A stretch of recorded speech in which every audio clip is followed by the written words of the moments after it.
you for the first time. So I am thrilled to be here with Alex. I've known Alex for many years now.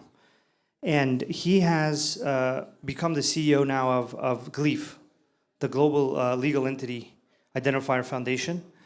And he's been doing some really amazing work there, like pushing forward something called the VLEI, which is a new version of the LEI that I think is going to change a lot of things for the capital markets and for the DeFi industry. I think it's going to be important for our industry to understand more and more what the importance of identity is, credentials, compliance, if we want institutional capital to flow into our industry, which I personally think is kind of the future of our entire industry. It's that institutional capital flowing towards the best applications and the best DeFi protocols.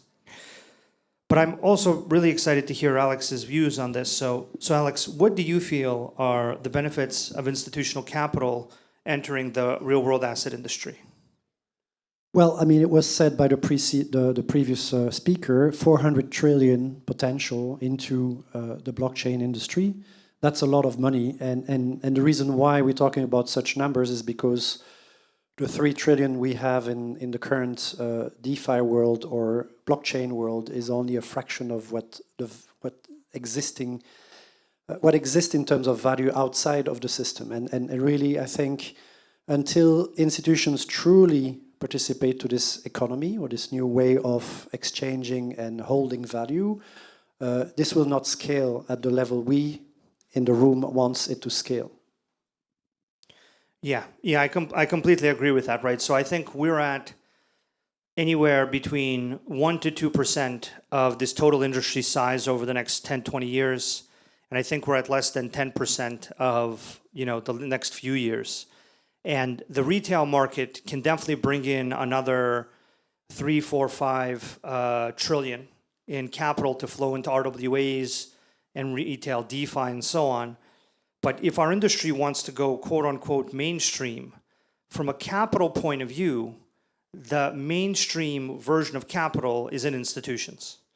So there has to be a way to get that institutional capital to flow into the real world asset ecosystem, to flow into decentralized finance, to flow into public blockchains.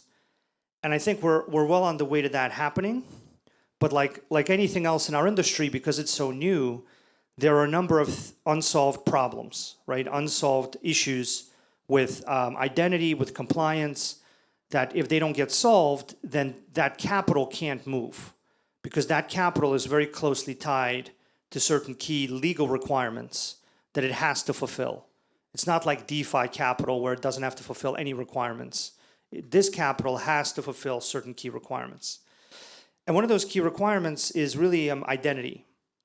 And Alex is, I would say, among the top 5 world experts in identity in the capital markets, because his organization, the LEI, is actually legally required in most countries, like the US, all of Europe, and many of the other countries in the world with developed financial systems.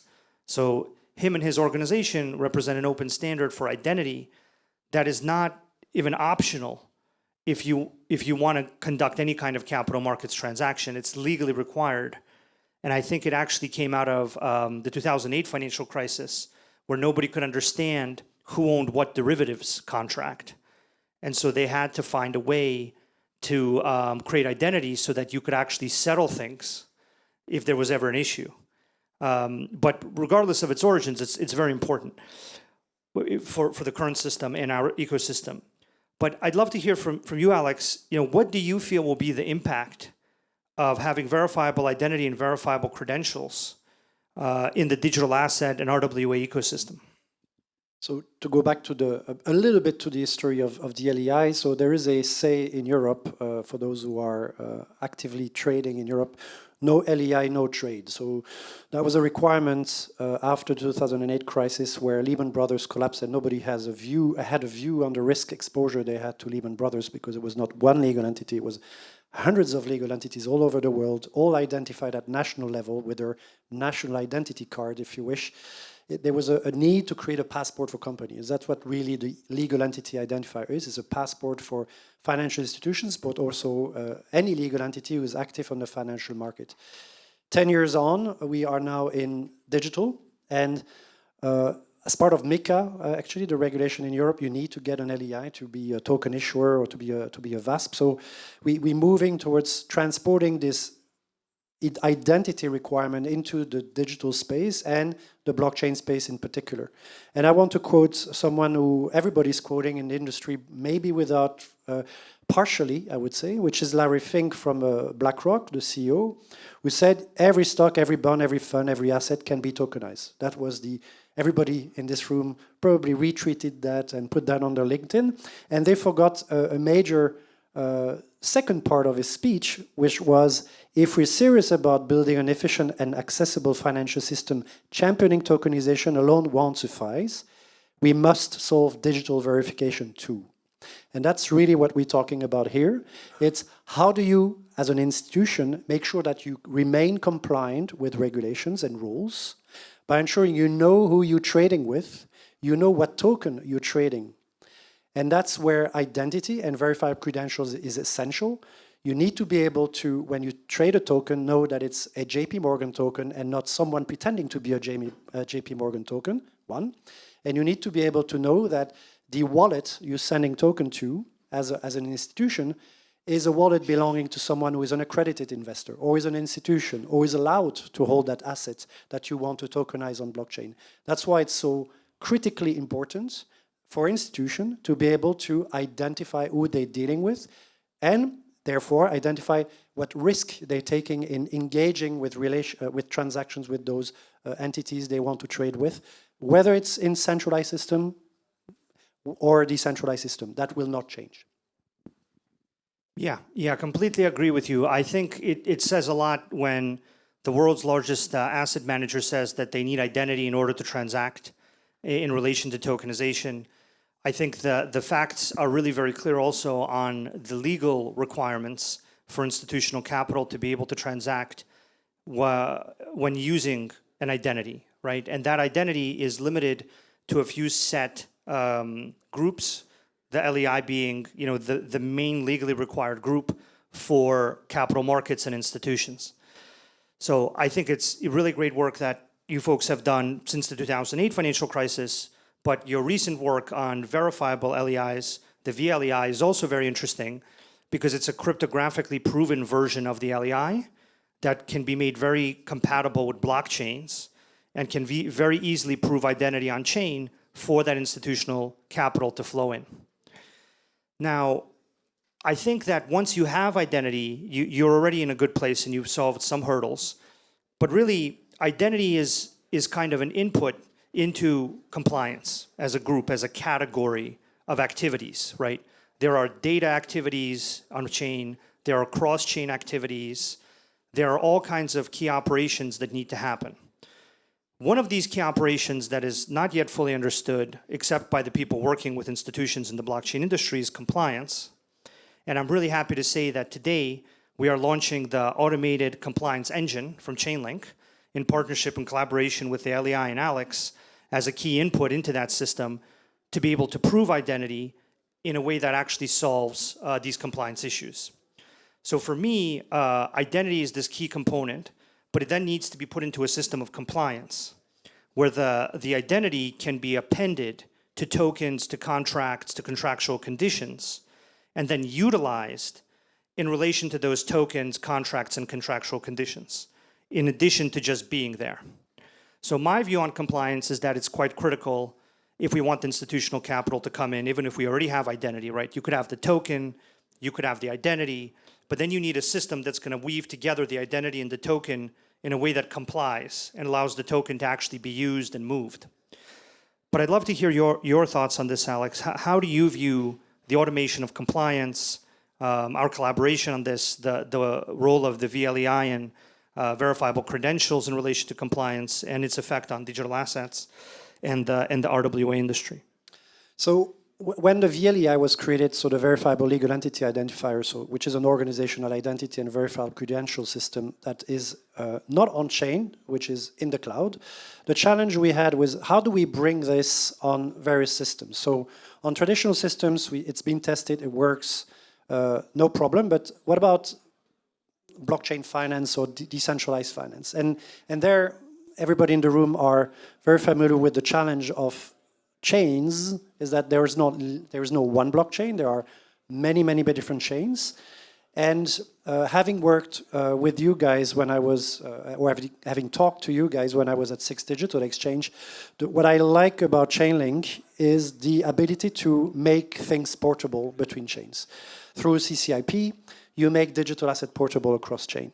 Well, now through CCID, you make identity and credential portable across chains very seamlessly, meaning that if you KYC with one institution on one specific chain, you have credential allocated to you as an individual or as an institution, you can kind of reuse them.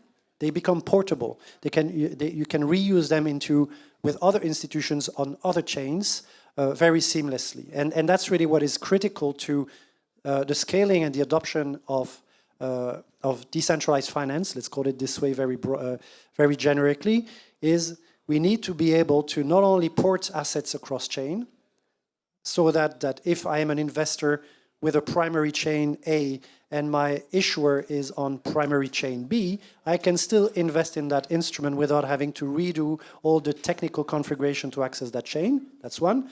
And the same for identity. If I am an investor on chain X and I need to access an instrument on chain A, I can leverage my portable identity and credential through what Chainlink has built, and have access to that instrument without having to redo everything and waste weeks, months to get into the system and get access to that instrument. Yeah, the portability of credentials across chains and the ability to do your verification once and then have it reused across many DeFi and real-world asset protocols, I think is a really big improvement. And actually, my view on compliance and identity is that if we build it correctly in our industry, it can be done better than the way that it's done in the traditional finance industry. And therefore, compliance cost, identity verification cost, reusability of identity in the ways that Alex just described, because you can't do that in the traditional finance world. And so what I actually think is that if you make compliance and identity work correctly, it can become a feature of our industry rather than a bug or an issue. Because our industry can facilitate compliance and identity verification and the efficiencies around compliance and identity much more efficiently and much better and in much more cryptographically guaranteed ways than the traditional finance system. So personally, what we're going towards with automated compliance engine is a standard for automating all of these issues in a way where if you include your contract in using this standard, then not only will you get access to more institutions, not only will you get access to more identity providers, not only will you get access to more chains, but you'll get access basically to a better user experience for your token for the institutional capital that we were just talking about. And so I think this is going to be something that hopefully smooths the process, just like Chainlink was able to smooth the process of getting data into DeFi, and now Chainlink is smoothing the process of cross-chain. The other great thing is that I think really Chainlink is the only thing that could have done this because it's both a data challenge of getting the VLEI confirmed and into the chain, as well as a cross-chain challenge in making it portable with CCID, the cross-chain identity system within the ACE, Automated Compliance Engine standard.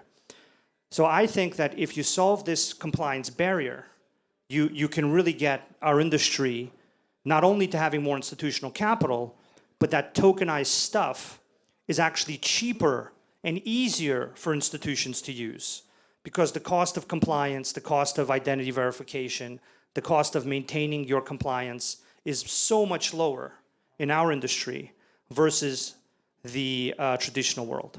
And this leveraging a standard that is already used by all traditional financial institutions. So in the room you have people from DTCC, UBS, etc. DTCC, which is a major infrastructure in the US, as you know, is mandating actually the LEI as for all their participants in the market.